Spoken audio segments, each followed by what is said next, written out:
نبی پاک صلی اللہ علیہ وسلم کے مدینے آنے سے پہلے ایک شخص تھا، عبداللہ بن ابی سلول اس کا نام تھا۔ تو مدینے والے لوگ اس کو اپنا پیشوا مانتے تھے، اوس بھی خزرج بھی، اس کی تاج پوشی بھی کی، بڑی اس کی منتا تھی۔ جب حضور آ گئے تو اس کا کاروبار بند ہو گیا۔ اب لوگ یہ نہیں سمجھتے کہ میں غلط ہوں، لوگ کسی کے مفادات کو ٹھیس پہنچتی ہے تو مخالفت کرنے لگ جاتا ہے۔ اب اس کے حالات جب خراب ہوئے تو اس نے پتہ کیا کیا، جھوٹ موٹ کا کلمہ پڑھ لیا۔ سمجھ آ رہی ہے باتوں؟ جھوٹ موٹ کا، اور منافقوں کا ایک ٹولہ اس نے تیار کر لیا جس کا قرآن مجید نے سورہ منافقون میں ذکر کیا۔ ایک جنگ کا موقع تھا، نبی پاک صلی اللہ علیہ وسلم تشریف لے گئے تو عبداللہ بن ابی سلول بھی چلا گیا۔ حضرت عمر فاروق رضی اللہ تعالیٰ عنہ کے ایک غلام تھے، وہ پانی لینے کنویں پہ گئے۔ ادھر سے انصار میں سے، چونکہ حضرت عمر کے غلام مہاجر تھے، انصار میں سے ایک شخص پانی لینے پہلے سے آیا ہوا تھا۔ پانی بھرنے میں کوئی اختلاف ہو گیا، جھگڑا ہو گیا، مار کٹائی تک نوبت آ گئی۔ حضرت عمر کے غلام نے کچھ چیز مار دی، اس شخص کو زخمی ہو گیا۔ اس نے پکارا، عبداللہ بن ابی سلول نے سمجھا کہ موقع اچھا ہے، دوڑا ہوا آیا اور آ کر اس نے کہا، انصار مدینہ بھاگ کے آؤ، جلدی آؤ، اور بڑے غلط جملے استعمال کیے۔ کہنے لگا اگر ان لوگوں کو تم اپنا بچا کچا کھانے کو نہ دیتے مہاجروں کو تو آج یہ تمہارے سر پہ نہ بیٹھتے۔ معاذ اللہ، ایسی باتوں پہ کہا کرے، بولے یہ روز مرہ کی گفتگو میں عادت بنائیں، کوئی ایسی بات کرنی ہو تو معاذ اللہ استغفر اللہ کہہ کے کرنی چاہیے۔ اس نے کہا کہ معاذ اللہ اب ان کو بچا کچا نہ دیں تو یہ ہمارے سر پہ نہ بیٹھتے۔ شور کیا اس نے۔ ہمارے ہاں بھی سیانے بندے پنچایت کے لوگ وہ کہتے ہیں تو اس برادری کے بچے سے ہی مار کھا ہے، پتہ ہی نہیں چلا، جا اسے مار کے آ، سر پھاڑا، یہ کہا پھوڑ دے اس کا سر اور دیکھ میں دیکھ لوں گا بعد میں جو ہوگا۔ یہ عقل مند لوگوں کے مشورے نہیں، یہ جاہل لوگوں کے مشورے۔ ناراض نہ ہونا، پر یہ نبی پاک صلی اللہ علیہ وسلم نے فرمایا ہے، حضور کا فرمان ہے۔ یہ کن لوگوں کا کام ہے؟ بول کے بتائیں، بول کے۔ پڑھے لکھے سیانے بندے اس طرح کے مشورے یہ بالکل نہیں دیتے، جاہلوں کا کام۔ پکارا، مہاجر سارے اکٹھے ہو گئے، انصار سارے آ گئے، اور جب انصار آئے تو مہاجرین کو بھی پکارا، مہاجر بھی آ گئے۔ اب وہ گتھم گتھا ہونے لگے تو کسی نے جا کے محبوب پاک کے کان میں کہا، یا رسول اللہ وہاں تو مہاجر انصار لڑنے لگے، وہ پرانی لڑائیاں پھر سے جاگ گئی ہیں۔ نبی پاک تشریف لائے، حضور نے وہاں لفظ بیان کیے، فرمایا یہ تم نے کیا جاہلوں جیسا کام شروع کیا ہوا ہے؟ یہ کون سا کام ہے؟ اللہ کرے ہم سب اس کام سے باز آ جائے، آمین تو کہنا۔ اس برادری دے منڈے کوئی مار کھائیں، برادری کیا ہوتی ہے؟ برادری تو تعارف کے لیے، اونچ نیچ کہاں سے آ گئی؟ کہا میرے رسول پاک علیہ السلام نے، فرمایا تم جاہلوں جیسے کام کر رہے ہو۔ صلح کرائی، بات رفع دفع کرائی، لوگ چلے گئے، معاملہ ٹھنڈا ہو گیا۔ لیکن عبداللہ بن سلول نے کہا کہ میں یہ موقع خالی نہیں جانے دوں گا۔ پھر گیا وہ اور جا کے انصار مدینہ سے کہنے لگا، ایک دفعہ جا لینے دو مدینے، تم نے میری بات نہیں نہ سنی تو جو وہاں بڑے سردار بیٹھے ہیں ان سے بات کروں گا، اور معاذ اللہ ثم معاذ اللہ ہم ان بے عزت لوگوں کو مدینے سے نکال دیں گے، وہاں صرف عزت والے رہیں گے۔ یہ غلط جملے اس نے ادا کیے جس کو قرآن پاک نے سورہ منافقون میں بیان فرمایا ہے۔ اس نے یہ بات کی، ایک صحابی تھے حضرت زید رضی اللہ تعالیٰ عنہ، وہ سن رہے تھے، آ کے عرض کی، یا رسول اللہ صلی اللہ علیہ وسلم عبداللہ بن ابی سلول تو اس طرح کہہ رہا ہے کہ مدینے جا کے عزت والے دوسروں کو نکال دیں گے، اور تم اگر اپنا بچہ انہیں نہ دیتے تو معاذ اللہ آج یہ ایسا نہ کرتے۔ حضرت عمر نے بھی سن لیا، حضرت عمر نے بات سن لی، تلوار نکالی اور دوڑے۔ حضور نے بازو پکڑا، فرمایا کدھر جا رہے ہو؟ کہا یا رسول اللہ اگر آج سزا نہ دی تو کل اور بات بھی کرے گا، اور اگر آج ایک قتل ہو گیا تو باقی سیانے بن جائیں گے۔ یا رسول اللہ مجھے چھوڑے، میں ماروں گا۔ حضور نے فرمایا عمر چپ کر، وہ جھوٹ موٹ کا کلمہ پڑھتا ہے، لوگ کہیں گے کہ محمد ابن عبداللہ نے اپنے ساتھی مارنے شروع کر دیے۔ چپ کر، حوصلہ کر، صبر کر، دلیری کر۔ حضرت عمر کہتے ہیں میری حضور کے کہنے پر میں ٹھہر تو گیا، پر وہ میرے اندر جو آگ لگی ہوئی تھی ٹھنڈی نہیں ہو رہی۔ کہتے ہیں میں چپ تو کر گیا۔ نبی پاک علیہ السلام نے پوچھا عبداللہ بن ابی سلول سے تو نے یہ کہا ہے؟ کہنے لگا حاشا و کلا، میں نے بات ہی نہیں کی۔ ہاں، اب لوگ کہنے لگے کہ زید تو نوجوان ہے تو یہ بوڑھا آدمی ہے، چلو صحیح کہتا ہوگا۔ حضور بھی خاموش ہو گئے۔ اللہ پاک نے قرآن مجید نازل فرما دیا، فرمایا اللہ نے سن لی ان کی بات جنہوں نے یہ کہا ہے، اور پھر لفظ بڑے حسین ہے، فرمایا یہ کہتے ہم عزت والے ہیں؟ نہیں، وَلِلَّهِ الْعِزَّةُ وَلِرَسُولِهِ وَلِلْمُؤْمِنِينَ، فرمایا عزت تو اللہ کے پاس ہے، اللہ کے رسول کے پاس ہے، اور عزت تو مومنوں کے پاس ہے، مومنین کے پاس عزت ہے۔ یہ قرآن پاک نے سارا مضمون بیان کر دیا کہ عبداللہ بن ابی سلول غلط کہتا ہے اور حضرت زید صحیح کہتے ہیں۔ حضور نے کچھ نہیں فرمایا، جا رہا ہے قافلہ۔ جب مدینے کی سرحد آ گئی نا، حدود مدینہ منورہ کی شروع ہوئی، تو عبداللہ کا اپنا بیٹا، اس کا نام بھی عبداللہ بن عبداللہ تھا، اپنا بیٹا اس کا بڑا مخلص جانثار غلام تھا میرے رسول پاک صلی اللہ علیہ وسلم کا، وہ تلوار لے کے مدینے کی حد پہ کھڑا ہو گیا اور کہنے لگا میرے باپ تو نے اتنی بے ایمانی کے لفظ کہے کہ میں ان کو نکال دوں گا؟ کہے اپنی زبان سے کہ میں ذلت والا ہوں، رسول پاک کو اللہ نے بڑی عزت عطا فرمائی، کہے ورنہ میں تیری گردن کاٹ دوں گا۔ بول، کہے حضور بھی عزت والے اور نبی پاک کے غلام بھی عزت، کہے اپنی زبان سے، کہے میرے رب کا یہ فرمان ہے وَرَفَعْنَا لَكَ ذِكْرَكَ، حبیب میں خود تیرے لیے تیری شانوں کو بلند فرما دوں گا۔ تو تو دشمن ہو کے کہنے لگا میرے بیٹے مجھے معاف کر دے، مصطفیٰ تو بڑی عزتوں والے ہیں، ان کے غلام شانوں والے۔ جب بیٹا تلوار لے کے سامنے کھڑا ہوا، شہرت ہوئی، اب نبی پاک نے حضرت عمر کی طرف دیکھا، کہا عمر تیری بات صحیح تھی، اب جو ہوا یہ زیادہ صحیح تھا۔ وہ میں نے تجھے کہا حوصلہ کر، تدبر کر، وقت کا انتظار کر، یہ صحیح ہوا کہ وہ صحیح تھا؟ تو حضرت عمر فاروق کہنے لگے یا رسول اللہ میں گواہی دیتا ہوں آپ واقعی اللہ کے سچے رسول ہیں صلی اللہ علیہ۔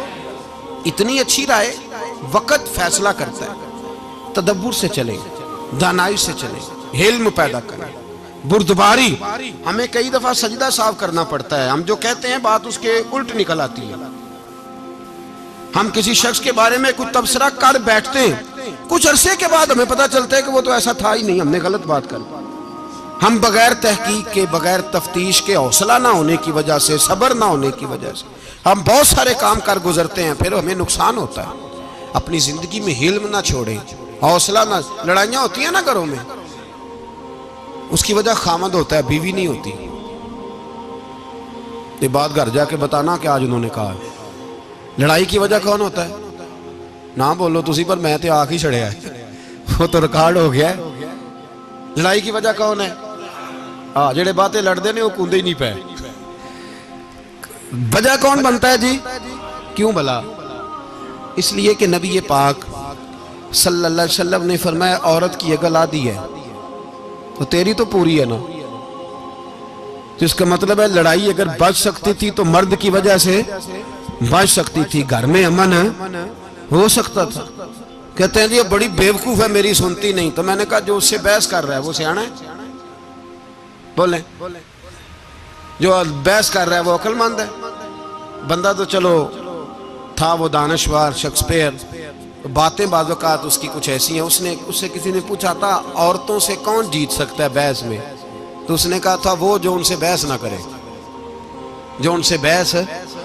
تو بھائی تو وجہ اس لیے کہ حوصلہ تو نہیں کرنا تھا۔ نبی پاک علیہ السلام نے فرمایا بی بی ٹیڑھی لکڑی ہے، سیدھی کرنے کی کوشش کرو گے تو ٹوٹ جائے گی، سیدھی تو پھر کتنا بیوقوف ہے جو پتھر سے سر رگڑ رہا ہے، کتنا نادان ہے جو یہ حرکت کر رہا ہے، دریا میں چھلانگ لگا کے کہتا ہے ڈوبوں گا نہیں۔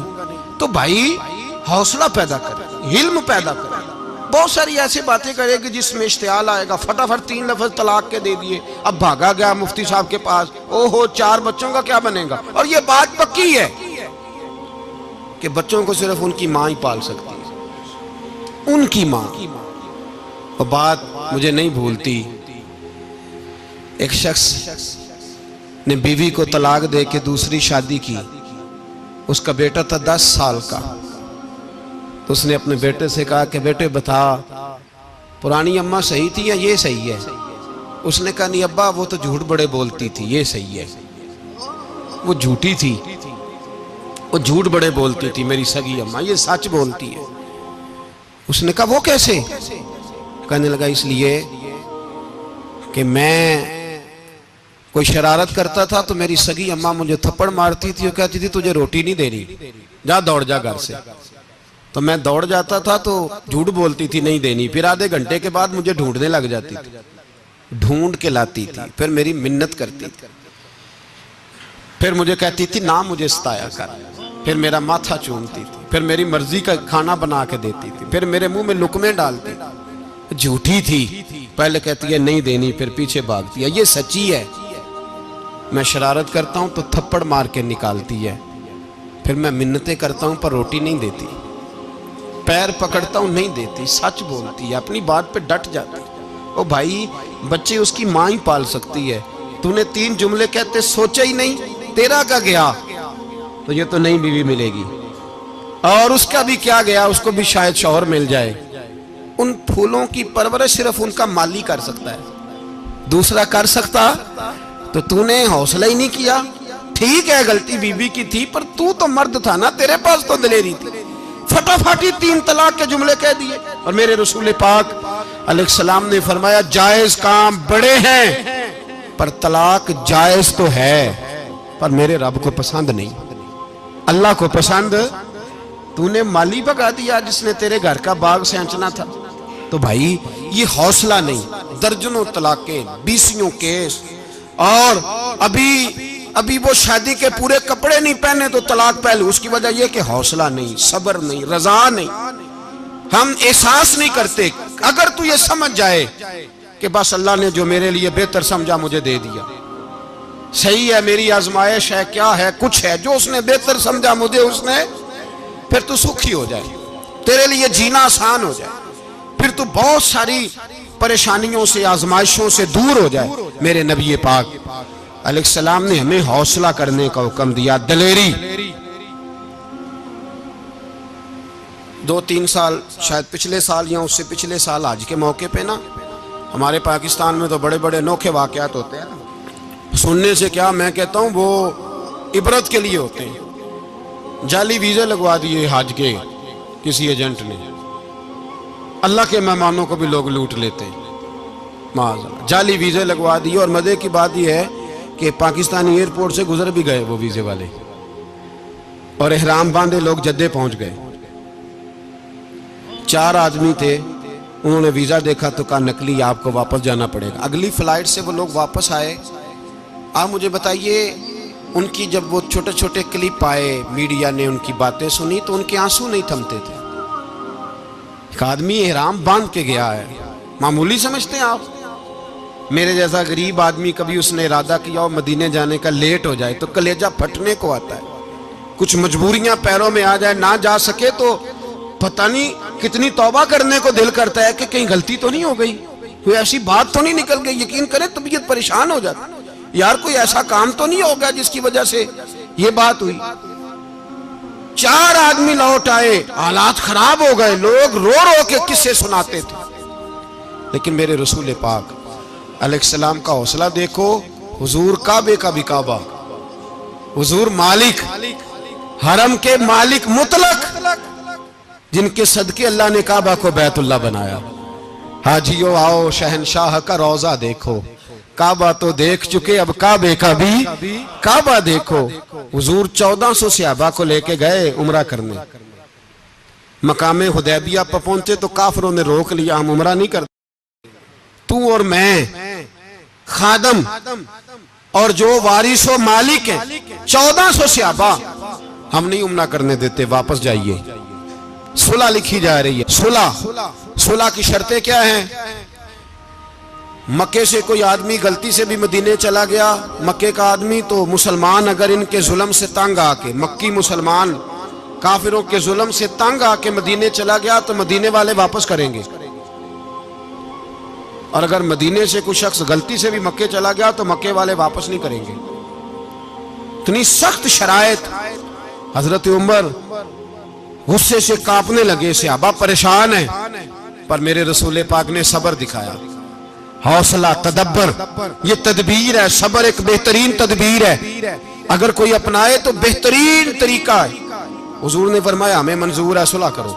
اور اتنا سخت حکم ہے, کہنے لگے 1400 احرام والے واپس جائیں, بعد میں آنا, اس وقت نہیں عمرہ کرنے دیں گے.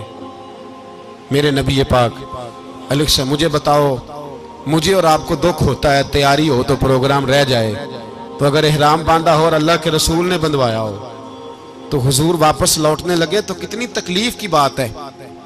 حضور نے فرمایا چلو آئندہ آئیں گے.